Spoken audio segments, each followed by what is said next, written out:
धार के दसाई क्षेत्र में पवन चक्की परियोजना के काम के दौरान ठेकेदारों की मनमानी और दबंगाई लगातार बढ़ती जा रही है।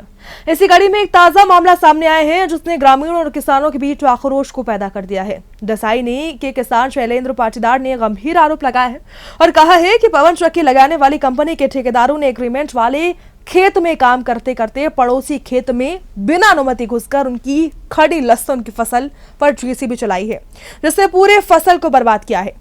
शैलेंद्र पाटीदार की माने तो जिस खेत में पवन चक्की का काम चल रहा था वे खेत पड़ोसी किसान का है जिसने जमीन को लीज पर रखा था, लेकिन उनका कहना है कि उनकी जमीन न तो लीज पर है न ही उन्होंने किसी प्रकार की अनुमति दी थी।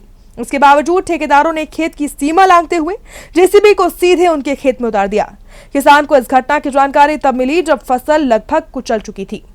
इसी को लेकर किसान शैलेंद्र ने कहा है कि जब वे मौके पर पहुंचे तो उन्होंने तुरंत जेसीबी को रुकवाकर उसकी चाबी अपने पास ले ली, जिसके बाद से लगभग 15 दिनों से जेसीबी खेत में पड़ी हुई है। किसान का कहना है कि इतने दिनों में ना तो ठेकेदार खेत में मशीन निकालने गए हैं, ना ही नुकसान की भरपाई को लेकर अब तक उन्होंने जेसीबी मालिक से बातचीत की है। जब बातचीत की गई तो पता चला जो भी करेंगे पवन चक्की वाले करेंगे, हम कुछ नहीं कर सकते।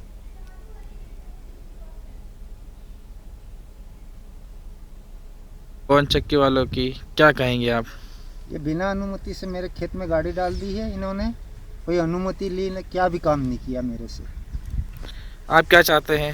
इसका कुछ भी निराकरण किया जाए। ये पवन चक्की वाले डालने का कारण क्या रहा?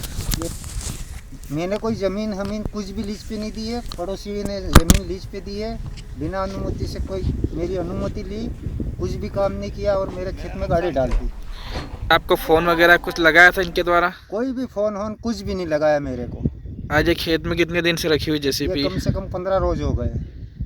आप क्या और क्या कहेंगे आप? मैं इस गाड़ी का मालिक को फ़ोन लगा रहा था, मालिक बोल रहा जो भी करेंगे वो पवन चक्की वाले करेंगे। मैं इस गाड़ी के पास ही खटिया लेके यहीं सो रहा हूँ।